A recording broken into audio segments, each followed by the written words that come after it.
कैसे हो मेरे बच्चे। आप बहुत समय के बाद तुम्हारे नाम का पर्चा स्वयं हनुमान जी ने खोला है। वो चाहते हैं कि अब तुम्हारा भी भाग्योदय बहुत जल्द हो। तुम्हारा भाग्योदय होना तय है, क्योंकि जब पर्चा खुलता है तो उसे कोई बंद नहीं कर सकता। तुम्हारा नाम उस दरबार में दर्ज हो चुका है जहाँ फैसले इंसानों की सोच से नहीं बल्कि भावों की सच्चाई से होती है। यह समय परीक्षा का नहीं बल्कि परिवर्तन का है, इसलिए इसे मजाक में मत लेना। यह परिवर्तन हनुमान जी के हाथों से शुरू हो चुका है। जब उन्होंने तुम्हारे नाम का पर्चा खोला तब उन्होंने संकल्प लिया कि अब इस आत्मा को और टूटने नहीं दूंगा। तुम सोचते हो ना कि तुम कमज़ोर हो गए हो, लेकिन सच्चाई ये है कि तुम्हारी शक्ति हनुमान जी के अंदर समा चुकी है। वो कभी भी तुम्हें सामने से चमत्कार करते हुए नहीं दिखेंगे, बल्कि तुम्हें उसे खुद महसूस करना होगा। जैसे अचानक से मूड चेंज होना, कोई पुरानी इच्छा धीरे धीरे व्यर्थ लगने लगना, अचानक रात में नींद खुलना, ये सब संकेत है कि तुम्हारे पर्चे की कार्यवाही शुरू हो चुकी है। तुम औरों से अलग हो। मुझे पता है कि तुम दुनिया के शोर में भी ईश्वर को याद करते हो। तुम बहुत दिनों से टूटा हुआ महसूस कर रहे हो।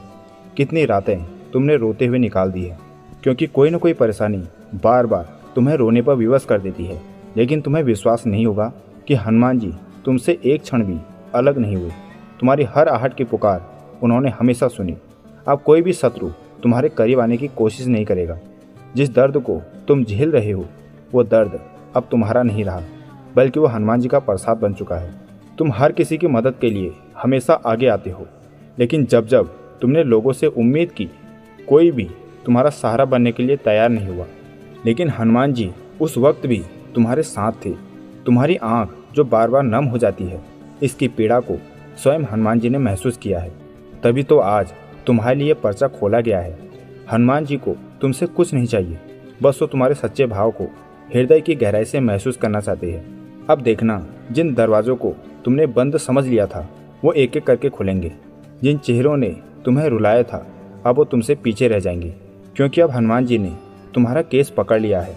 और जब हनुमान जी किसी का केस लड़ते हैं तो समय भी उनके आदेश पर चलता है। बेटा, अब डरने की कोई बात नहीं, क्योंकि डर वहाँ होता है जहाँ भक्ति नहीं होती।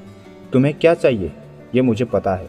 तुम्हें सुख, सम्मान, पैसा और प्यार चाहिए, लेकिन मैं इससे भी ऊपर तुम्हें देने आया हूँ। मैं चाहता हूँ सबसे पहले तुम्हारे जीवन में शांति आए, क्योंकि तुम ना ही स्थिर रहते हो ना ही शांत रहते हो। मेरी बात ध्यान से सुनो। अब तुम रोना बंद करो, क्योंकि तुम मेरी दिव्य आत्मा में शामिल हो चुके हो। अब तुम कभी पीछे मुड़कर मत देखना, क्योंकि तुम उनके साथ चल रहे हो। तुमने अपने पर्चे में जो जो परेशानी व्यक्त की है, चाहे वो रिश्ते से संबंधित हो या फिर धन से, उन सब का समाधान बहुत जल्द करूँगा। मैं एक ऐसा गुप्त इंसान तुम्हारे पास भेजूँगा जो बाहरी तौर पर तुम्हारी मदद करेगा, जिससे तुम्हारा जीवन व्यवस्थित रहेगा और तुम जीवन में आगे बढ़ते रहोगे। अब कमेंट में जय श्री राम लिखो, ताकि मैं अपने भक्त की निकटता को दिल से महसूस कर सकूं। नीम कौरी बाबा का आशीर्वाद हमेशा तुम्हारे साथ है। जय श्री राम।